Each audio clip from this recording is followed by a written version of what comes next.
가 있는데 마귀는 포기하라 그러지만 성령님은 다시 일어나라고 하십니다.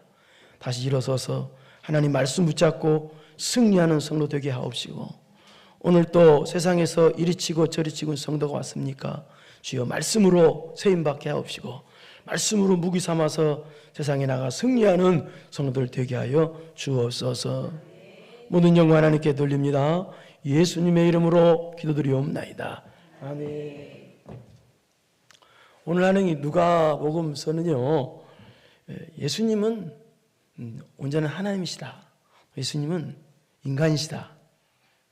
즉 하나님께서 죄악된 인간을 구원해 주시기 위해서 인간의 몸을 입고 이 땅에 오셨다는 그 예수님의 인성을 강조하고 있는 것이 누가복음입니다. 그렇다면 예수님께서 인간의 몸을 입고 이 땅에 오신 것은 우리를 천국 가게 하는 구원만 해주시려고 오셨을까요? 그렇지 않습니다. 예수님께서 인간이 되셔서 이 땅에 오신 것은 구원도 되지만, 우리가 인생을 살다 보면은 여러 가지 괴롭고 슬프고 답답한 일도 많이 있죠. 그 문제를 우리가 예수님 앞에 가지고 나오면 예수님께서 해결해 주신다는 것을 가르쳐 주시기 위해서 예수님께서 인자로 오셨다는 그런 뜻입니다. 그러니까 예수님께서 인자로 안 오셔도, 저 인간의 몸을 입고 인간이 되셔서 안 오셔도 예수님은 하늘에서 얼마든지 구원해 주실 수 있고 도와줄 수 있는 분이셔요. 그냥 믿으라면 되잖아요. 끝이잖아요. 그런데 예수님께서 인간이 되셔서 이 땅에 오셨다는 것은 인간의 모든 어려움들을 경험하심으로, 또 예수님께서는 인간의 모든 슬픔과 어려움을 경험 안 하시고도 우리를 다 도와줄 수 있지만, 인간이 되셔서 인간의 모든 아픔과 슬픔과 괴로움을 경험하심으로, 그래서 예수님께서 그걸 아시고 모든 인간의 모든 육적인 문제를 해결해 주셔서 오셨다는 것을 가르쳐 주는 것이, 그걸 강조하는 것이 또 인자로 오신 예수님이라는 그런 의미가 되겠습니다. 우리 히브리서 4장 14절부터 16절 한번 보겠습니다. 14절 시작. 그러므로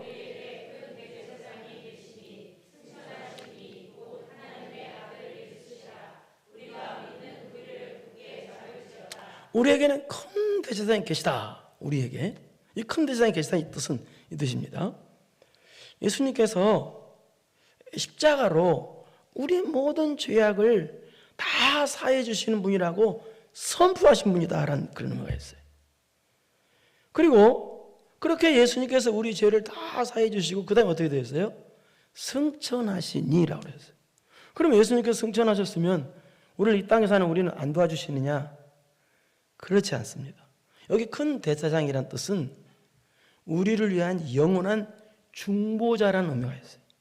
중보자로 계셔서 그래서 우리를 계속 도와주시고 계신 분이시다, 그런 의미예요. 그럼 우리가 예수님의 도우심을 받으려면 어떻게 해야 되느냐? 하나님을 승천하시고 하나님을 있으라 우리가 믿는 도리를 굳게 잡아야 된다는 거예요. 이 속죄의 은혜를 십자가에서 굳게 잡아라. 그러니까 예수님은 우리에서 십자가에서 우리를 죄를 사해 주시고 우리 지금도 도와주시는 분이시니까 우리가 예수님에 대해서 신앙 고백을 굳게 잡고 또 예수님을 더 굳게 잡으라, 끝까지 잡으라. 그러면 도움의 역사가 일어난다, 그런 의미입니다. 그리고 15절 보겠습니다. 시작.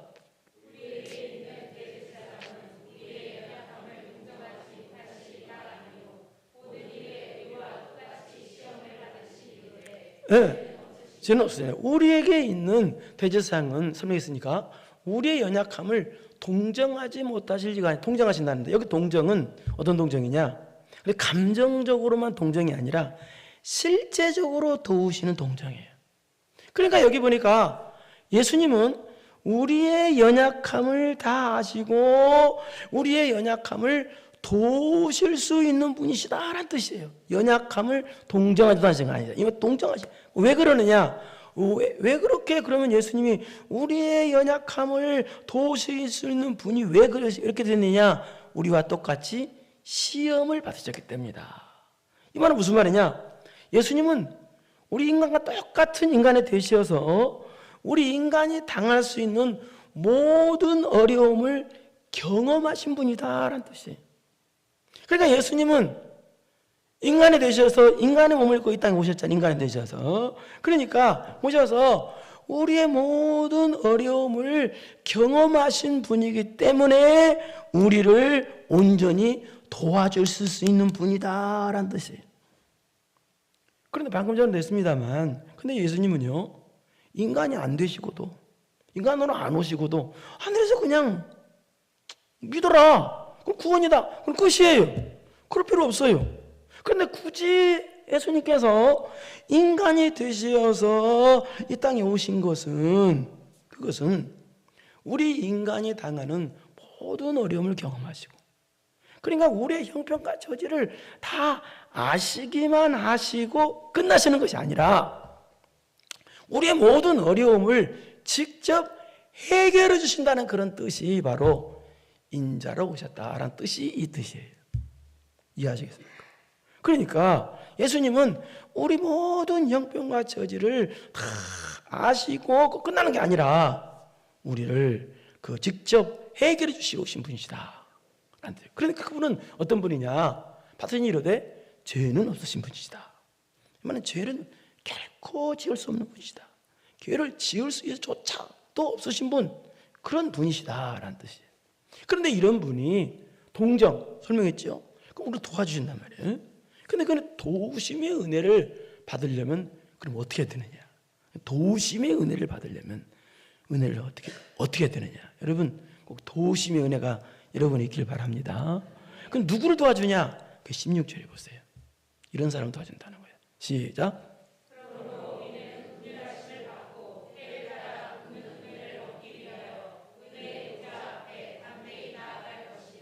예, 뭐라고 그랬어요? 이게 도움 받으려면, 도우심의 은혜가 여러분에게 있으려면 어떻게 해야 된다? 나오라는 거예요. 나오라는 거예요. 나오 또 있잖아요. 나오라. 예수님 앞에 나오라는 거예요.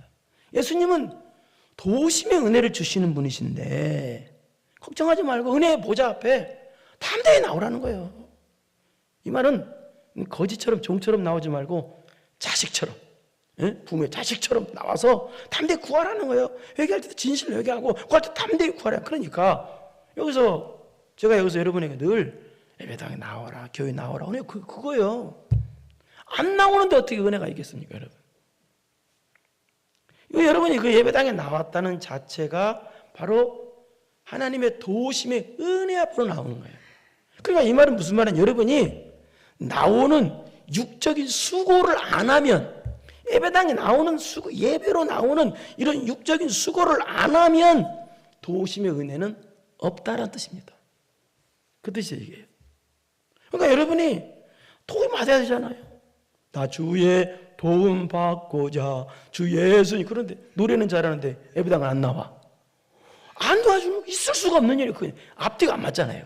그러니까 예배당에 나와라. 하나님 앞에 나와야 된다. 그걸 가르쳐주는 것이 그 뜻입니다. 도우심의 은혜. 그런데 오늘 본문은 그런 하나님께서, 여러분이 예배당에 나오면 하나님께서 어떤 은혜를 주시느냐 하는 거예요. 그런데 오늘 본문은 하려면 앞에 1절부터 10절까지 내용을 봐야 됩니다. 근데 1절 10절까지는 어떤 내용이냐? 예수님께 나와서 간구하는 백부장의 믿음을 예수님께서 보시고, 그리고 백부장의 병든 종을 말씀으로 고쳐주신 내용이에요. 나오는 사람. 그런데 오늘 본문은 어떤 내용이냐? 완전히 죽었던 사람을 예수님께서 말씀으로 살려주는 내용이에요. 물론 구약에 보면은 열왕기상 17장에 보면은 엘리야가 사르밧 과부의 죽은 아들을 살려준 내용이 나옵니다. 그러나 그것은요, 엘리야가 살려준 것이 아니라 엘리야가 기도해서 하나님께서 살려준 것입니다. 열왕기하 4장에 보면은 엘리사가 수넴 여인의 죽은 아들을 또 살려준 내용이 나옵니다. 근데 그것도 엘리사가 살려준 것이 아니라 엘리사 기도하자 하나님께서 살려준 것입니다. 인간은 결코 인간을 살릴 수가 없습니다. 그러나 예수님은 우리를 영원토록 살려주시는 분이십니다. 그래서 오늘 본문에 그걸 가르쳐주고 있는 거예요. 그러니까 예수님은 영육간에 우리 모든 것을 살려주시러 이 땅에 오신 분이시다. 그것을 가르쳐준 것이 오늘 본문의 내용이에요. 한번 보겠습니다. 11절 시작. 11절 시작. 그 후에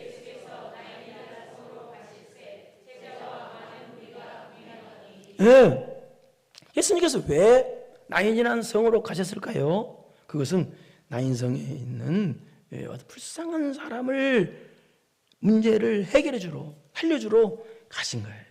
그런데 여기 보니까 제자와 많은 무리가 동행하더니 라고 되지요. 이 말은 무슨 말이냐? 우리가 예수님과 동행, 가까이 가고 예수님과 동행하고 예수님과 함께 할 때 기적의 은혜를 체험하고 또 놀라운 복의 은혜를 체험할 수 있다라는 뜻입니다. 그러므로 여러분 예배당에 나오는 게 손해가 아니에요.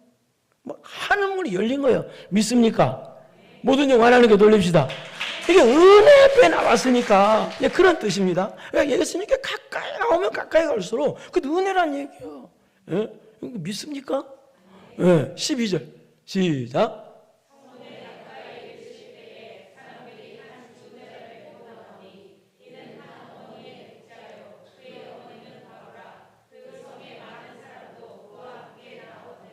그런데 성문에 가까이 가실 때 이 예수님이 가시는 무리와 또 나인성에서 나오는 무리가 있습니다. 그 무리는 어떤 무리냐? 바로 죽은 자를 메고 장례식을 치르는 이 장례 무리들이에요. 그런데 여기 보니까 그때 보니까 그 성에 많은 사람도 그와 함께 나오거늘. 그러니까 보통 장례 무리가 아닌 거예요. 그러니까 많은 사람들. 그렇다면 왜 많은 사람이 있었느냐? 뒤에 보면 어떤 내용이냐? 이 장례 치르는 사람이 너무 불쌍해. 그래서 불쌍하기 때문에 많은 사람의 동정심에 의해서 이렇게 거기 장례식에 많이 동참하게 됐다는 얘기예요. 그런데 여러분 사람은요 불쌍히 여길 수는 있으나 문제는 그 불쌍히 여기는 그 문제는 해결할 수가 1도 없습니다. 그러니까 누가 남을 우리가 동정하고 불쌍히 여길 수는 있으나 그 아무런 힘이 없는 불쌍히 여기시면 우리는요. 그 문제 도울 수도 없고 문제를 해결할 수도 없어요. 그런데 어느 정도 불쌍한 사람이냐? 여기 보니까 이럴 때 보니까 사람들이 한 죽은 자를 메고 나온 이는 한 어머니의 독자요. 어디 보냐? 그 어머니의 독자가 죽어서 사망했다는 거예요. 그리고 또 근데 어머니의 독자인데 이 사람은 어떤 사람이다? 과부래, 과부.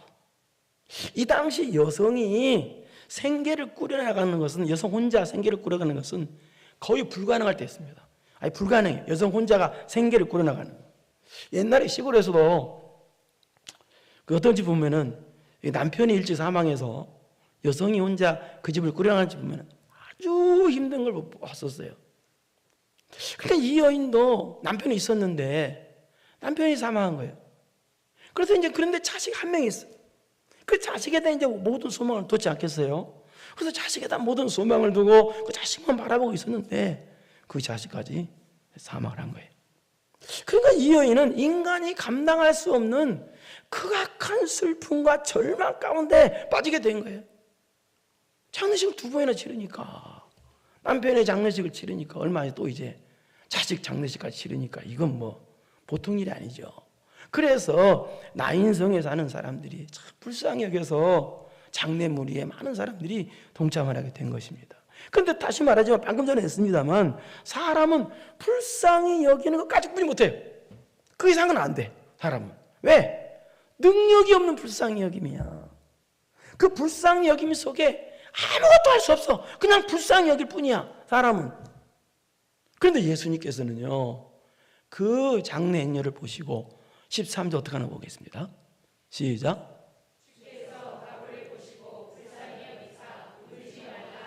이 주께서라는 이 뜻은 죽은 자를 다스리시는 생명의 주관자라는 그 주예요.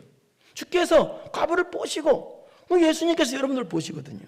근데 이 과부를 예수님께서 지금 보셨어. 근데 어떻게 보실까요? 여러분이 예수님께서 여러분을 보실 때 어떻게 보시겠어요? 예? 지금 이 여인이 예수님께서 지금 여인을 보시는데 어떻게 보시느냐? 불쌍히 여기사 울지 말라 하시고 불쌍히 여기사. 여기 불쌍히 여겼다는 말이에요. 여기 불쌍이란 뜻은 창자가 뒤틀리는 것 같은 것이란 뜻이에요. 그러니까 예수님이 어떻게 보셨냐? 내장이 뒤틀리는 것처럼 엄청난 동정과 말로 표현할 수 없는 사랑을 가지고 그 여인을 봤다는 거예요. 예수님은 우리가요, 울고 있을 때 예수님은 가만히 구경만 하시는 분이 아니셔요.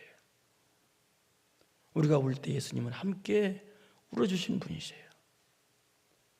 우리가 아파할 때 예수님은 함께 아파해 주시는 분이세요. 그러니까 예수님께서 이 여인을 보시는데 내장이 뒤틀릴 정도로 정말로 절박하게 이 여인을 사랑하는 마음으로 보셨다는 거예요. 우리를 그렇게 보시는 거예요. 근데 방금 전에 했어요. 예수님이 불쌍히 여기시는 것은 사람이 불쌍히 여기는 것과는 완전히 달라요. 사람이 불쌍히 여기는 것은 능력이 1도 없는 불쌍히 여기심이에요. 그러나 하나님이 불쌍히 여기심, 예수님께서 불쌍히 여기심은 불쌍히 여긴 만큼 기적이 일어납니다. 불쌍히 여긴 크기가 이만하면 그 크기만큼 기적이 일어나고 그 크기만큼 살아나는 역사, 놀라운 은혜가 역사가 일어나요. 우리 한번 볼까요? 마태복음 15장 32절을 보겠습니다. 15장 32절 시작. 예수께서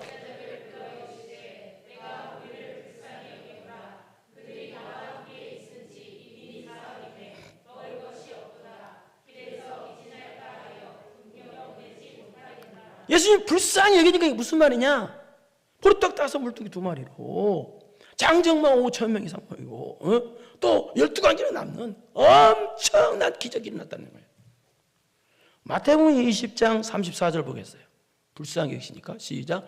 예수께서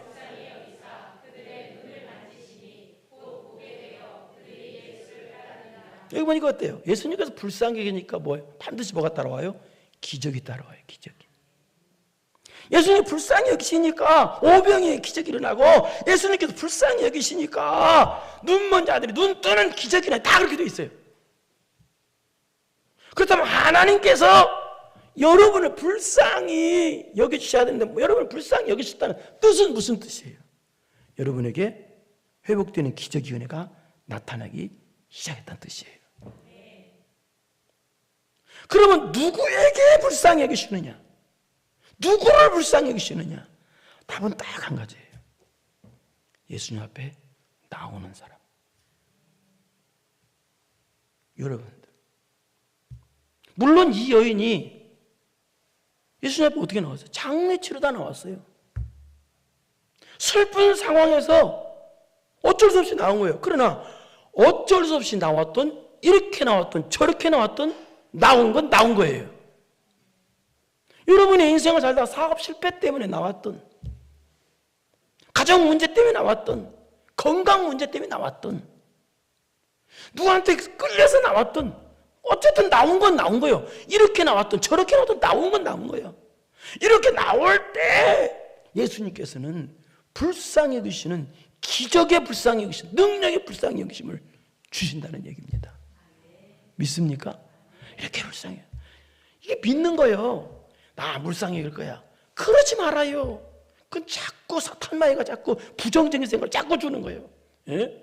이 말 그대로 나왔으면 그대로 믿으십시오. 이게 믿음, 예수님 믿는 사람들이 왜 자꾸 양심 역사를 너무 많이 해? 그러면 안 돼. 예? 말씀 같은 거 그냥 흔들리지 말고 저렇다 그러면 믿어요. 말씀은 그대로 믿는 거예요. 예? 믿음대로 될지어다. 이게 믿음이라는 거예요. 예? 그러자 이제 다시 13절 보겠습니다. 13절 시작. 주께서 과부를 보시고 여기서 울지 말라 하시고 그랬어요. 여기 울지 말라는 말은 무슨 말이냐? 나를 믿으라는 뜻이에요. 나를 믿으라. 나를 믿으면 내가 너를 울지 않게 해준다는 뜻이에요. 그러니까 나를 믿으라는 거예요. 요한복음 5장 6절에 보면은 예수님께서 38년대 병자에게, 여러분 38년 동안 병자는 건 평생 또 병자의 사람은 얼마나 괴로움을 당기겠어요. 그런 사람의 소원은 뭐예요? 병 낫는 거야. 근데 예수님께서 질문하시기를 네가 낫고자 하느냐 이렇게 질문해요. 말도 안 되니 그럼 안 낫고서 어디가 있어요? 근데 이 뜻은 그 뜻이 아니에요. 이 말은 내가 너를 낫게 해줄 줄 믿느냐라는 뜻이에요. 그런 게 믿음이에요, 이게. 그러니까 네가 낫고자 하느냐 이 말은 네 소원이 낫는 거냐라고 물은 것이 아니라 그 사람에게 믿음을 부르신 거예요. 그래서 오늘 본문에도 울지 말라 이 말은 울지 말고 나를 믿으라는 거예요. 믿음을 가져가 예수님을 믿으라는 거예요. 믿으면 기적이 일어난다는 거예요. 여러분 예수님 믿으러 왔죠? 근데 왜 안 믿어요? 믿어야 될 거 아니에요. 예? 여러분 하나님께서 여러분에게 원하시는 것은 돈을 원하시는 거나 뭐 다른 거는 원하는 게 아니에요. 오직 믿음을 원하셔요. 믿음 믿습니까? 히브리서 11장 6절을 보세요. 시작.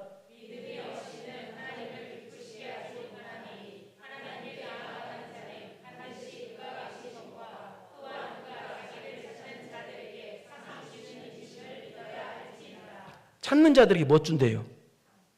왜 안 믿어요, 그런데? 여러분 얼굴 보면 나도 믿음 떨어지겠어. 예? 그 믿음 없으면 안 돼? 예? 믿음이 있어야 합니다. 하나님을 기쁘시게 하는 것은 오직 믿음입니다. 예수님 믿는 사람들이 낙심하고 원망하고 불평하고 그건 안 믿는 사람보다도 더 못한 사람들이야. 교회 다니는 사람이 거기까지 갔다는 것은 안 믿는 사람보다 더 수준 이하야. 그럼 믿는 사람 아니야. 전능하신 하나님 믿는 사람 아니야. 여러분 나는 불가능이 있어도 하나님은 불가능이 없습니다. 내 문제를 다 해결할 줄 믿습니다. 그게 믿으며 이렇게 믿는 믿음 있는 사람에게 하나님께서 기적을 베풀어 주신다는 거예요. 예? 여러분 교회 나올 때마다 하나님이 나에게 상주 주시 믿으세요. 나에게 복 주시 믿으세요. 이거 믿으라는 거예요. 자꾸 말씀이 없이 자꾸 이상한 데 자꾸 붙잡으니까 말씀이 없으니까 자꾸 사람이 흔들리는 거예요. 자꾸 말씀을 다 붙잡아야지. 안 붙잡으니까 자꾸 신비한 거 붙잡고 뭐 붙잡으니까 자꾸 막 귀신 역사를 자꾸 하는 거예요. 예? 그러지 말아요. 말씀을 듣고 예? 말씀이 이 눈에 아무 증거 아니 배도 말씀이 굳게 서서 흔들리지 말고 바랍니다. 주의 약속하신 말씀 위에서 굳게 서서 예? 그리고 14절 보겠습니다. 시작.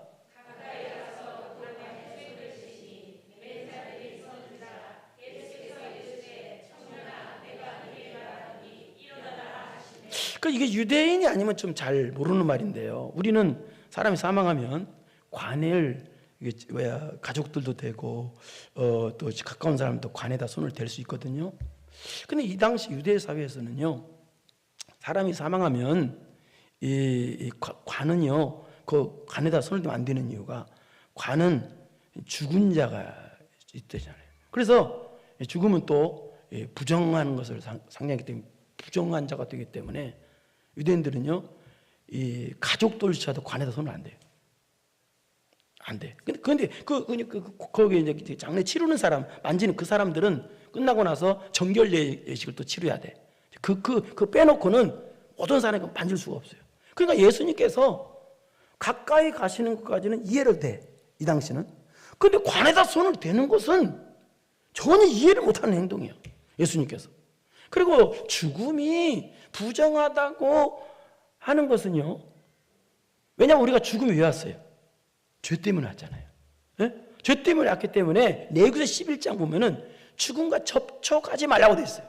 이 말은 죽음 자체가 죄라는 뜻이 아니라 죄와 접촉하지 말라는 뜻이에요.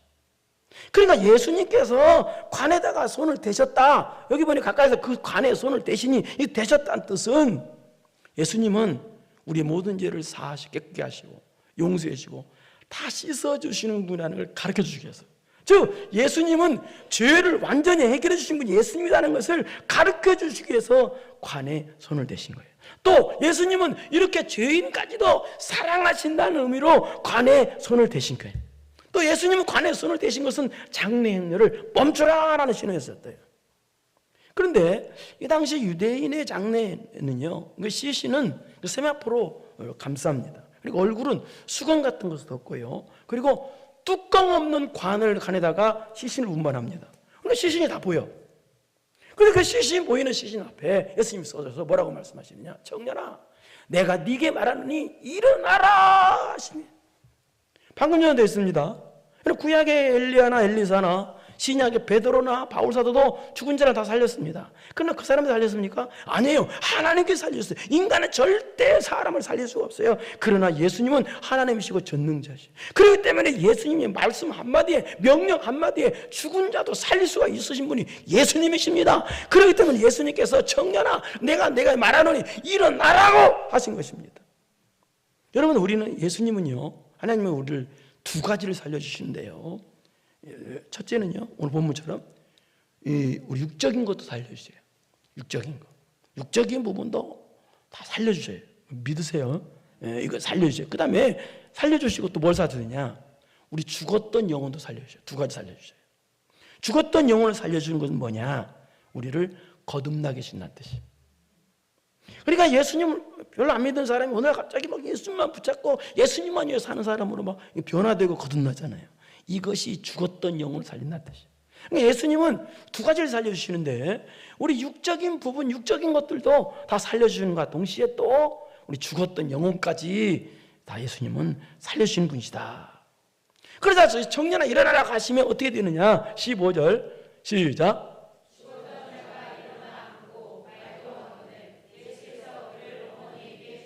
죽었던 자가 살아났습니다. 그럼 물론 이 청년은 어떤 선한 행동을 했거나 뭐 믿음이 있어거나 그런 것이 아니죠. 100% 은혜죠. 우리도 우리가 구원 얻는 거, 생명 얻는 거, 하나님께서 우리를 불쌍히 여기시, 전적으로 불쌍히 여기기 때문에 우리가 생명 얻는 것이지, 우리 공로는 없어요. 구원은 그래요, 구원은.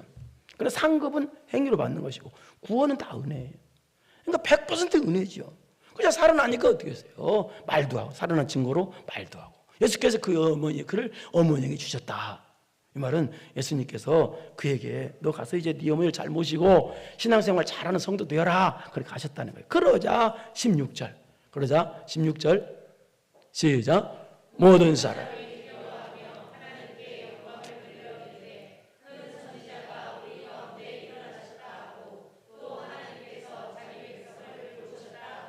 모든 사람 그 놀라운 능력을 보자, 역사를 보자. 모든 사람이 두려워하면서 하나님께 영광을 돌리면서 뭐라고 말하냐? 또 하나님께서 자기 백성을 돌보셨다, 그렇게 말은 하는데, 그런데 뭐라고 그래요?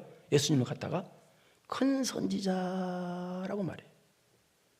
그러니까 예수님께서 왜 죽은 자를 살리는 이 표적을 보이셨는지 그들은 전혀 몰랐다는 얘기예요. 왜 하셨느냐? 여러분, 예수님은 부활이고 생명이십니다. 예수님은 죽은 자를 살리시는 분이십니다. 예수님은 구원자이십니다. 그것을 가르쳐주기 위해서 죽은 자를 살려주시는 표적을 보이시는데, 이들은 그 사실 전혀 모르니까, 왜 살렸는지 그 이유를 모르니까 그냥 예수님을 단순히 그냥 큰 선지자가 오신 분이다 라고만 그 말하는 정도만 커졌다는 거예요. 우리 요한복음 11장 25절에서 26절을 보겠습니다. 시작. 예수께서